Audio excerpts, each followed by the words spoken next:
کہنے دو لوگوں کو یہ ناممکن ہے، ایسا ہو ہی نہیں سکتا۔ لوگوں کی کہاں چلیں گی جب اللہ تمہاری دعاؤں پہ کن کہے گا۔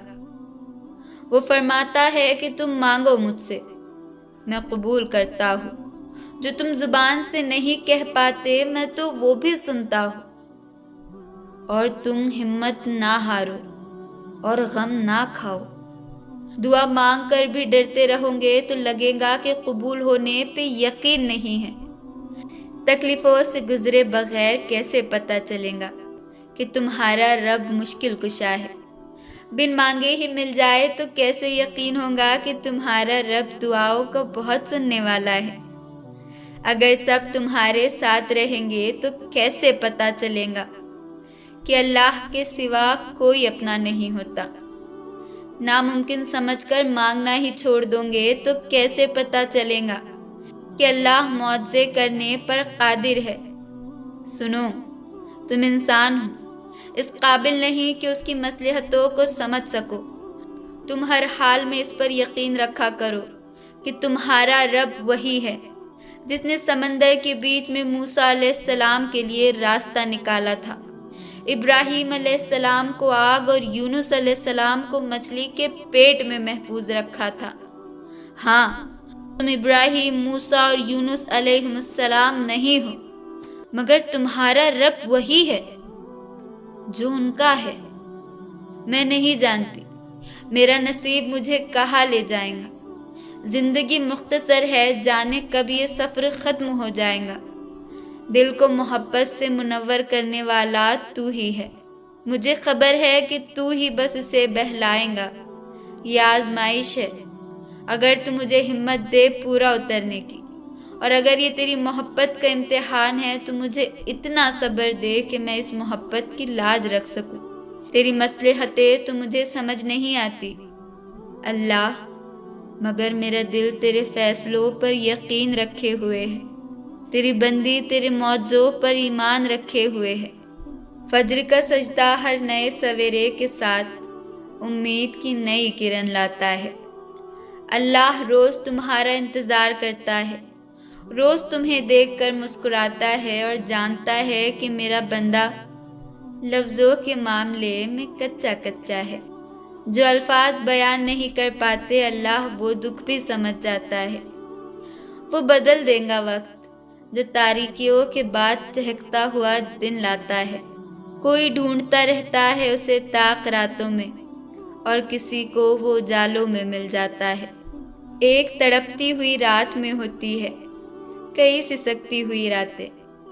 اللہ کے سوا کون یہ بات سمجھ پاتا ہے؟ سوچنا ہمیں پڑتا ہے، اللہ تو بس ایک کن فرماتا ہے، اور یوں نصیب سے لے کر مصلحت تک کا سارا منظر بدل جاتا ہے۔ یہ نکلتا ہوا سورج، ڈھلتا ہوا چاند یقین کا پیغام لاتا ہے۔ جہاں لگے کہ صبر کرنا مشکل ہے وہیں پر صبر کرے۔ صبر کے موقع ہاتھ سے جانے نہ دے۔ جہاں برداشت ختم ہو جائے وہاں صبر کرے۔ یہی صبر کے موقع ہوتے ہیں۔ کسی نے تلخ بات کر دی، وہاں جواب دینے سے بہتر صبر کر جائے۔ نیز جہاں آپ کو لگے یہاں صبر کرنا ہے مگر میں نہیں کر پاؤں گی، وہاں صبر کرنا سیکھے۔ یہ سوچ کر صبر کرے کہ وہاں اللہ صبر کرنے والوں کے ساتھ ہے۔ یہ سوچ کے 70,000 لوگ بغیر حساب کے جنت میں داخل ہوں گے۔ وہ صبر والے یہ سوچ کے صبر کر لے، صبر والوں کے ساتھ اللہ ہے، اور جس سے اللہ کا ساتھ مل جائے اسے صبر پر سرور آتا ہے۔ اس لیے کہتی ہوں صبر کے موقع ہاتھ سے جانے نہ دے۔ یہی موقع اللہ سے جڑنے کے ہوتے ہیں۔